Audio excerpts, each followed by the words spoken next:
Are you wondering how to pick the best middle school for your child? Hi, my name is Neha Gupta, and I'm owner of Elite Private Tutors and the author of the best-selling book, The 4-Year Plan. I've worked with over thousands of students, helping them get into the college that's right for them, and also helping them with any subject that they need help with. So let's get down to business. Some of the most important factors when looking at middle schools is to really check out the campus and see if it has everything your child really wants, from a sports perspective, from an academic perspective, from an overall community perspective. It's so important to look at this because this decision actually affects not only their middle school experience, but in the end their high school and then their college experience. So many parents are unsure because they look at websites and they research online and all of the websites look the same. Well, guess what, parents?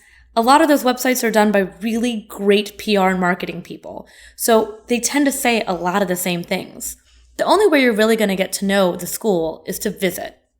So I know you look at your child and you think they're super young, they haven't really done a lot, but you'd be surprised. Middle schools do look for very key things to see exactly what type of child they want at their school.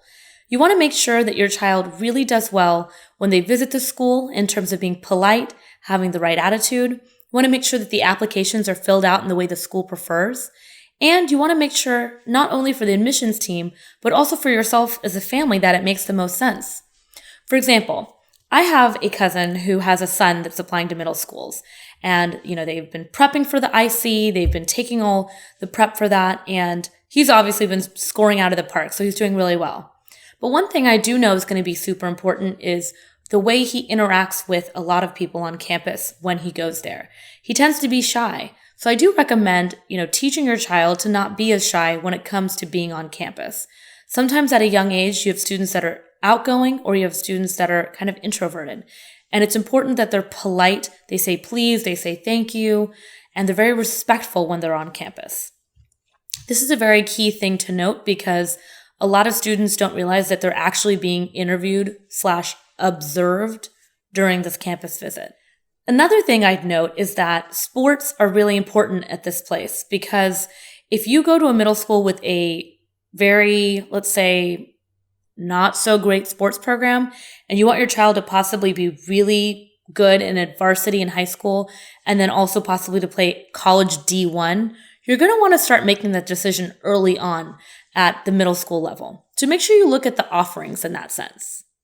And then last, I would really recommend making sure that your child is really prepared for the IC or the OLSAT. You want to make sure your child knows before they walk in so they don't suffer from test anxiety or confusion. Obviously, at Elite Private Tutors, we offer test prep and we help students do this entire process. But I just wanted to give you a few tips just to know that picking your middle school is a very important decision because certain middle schools do feed into certain high schools. And for example, I went to River Oaks Baptist, which is one of the top 2 or top 3 private schools in Houston. And it's very clear that the way their curriculum is set up, the level of challenge that they give for their students academically really sets them up to go to another top private school. And I will say that different schools have different strengths, and you want to make sure that the transition is seamless between the middle school experience or the high school experience. Otherwise, you see a lot of issues happen in 9th grade. So this decision is not just about 5th through 8th grade. It really is about your child's academic future all the way beginning in the middle school time. So make sure you really think about that when you're making this decision. Again, I'm so glad you watched this video, and please comment below if you have any specific questions about your child. And don't forget to subscribe to our channel.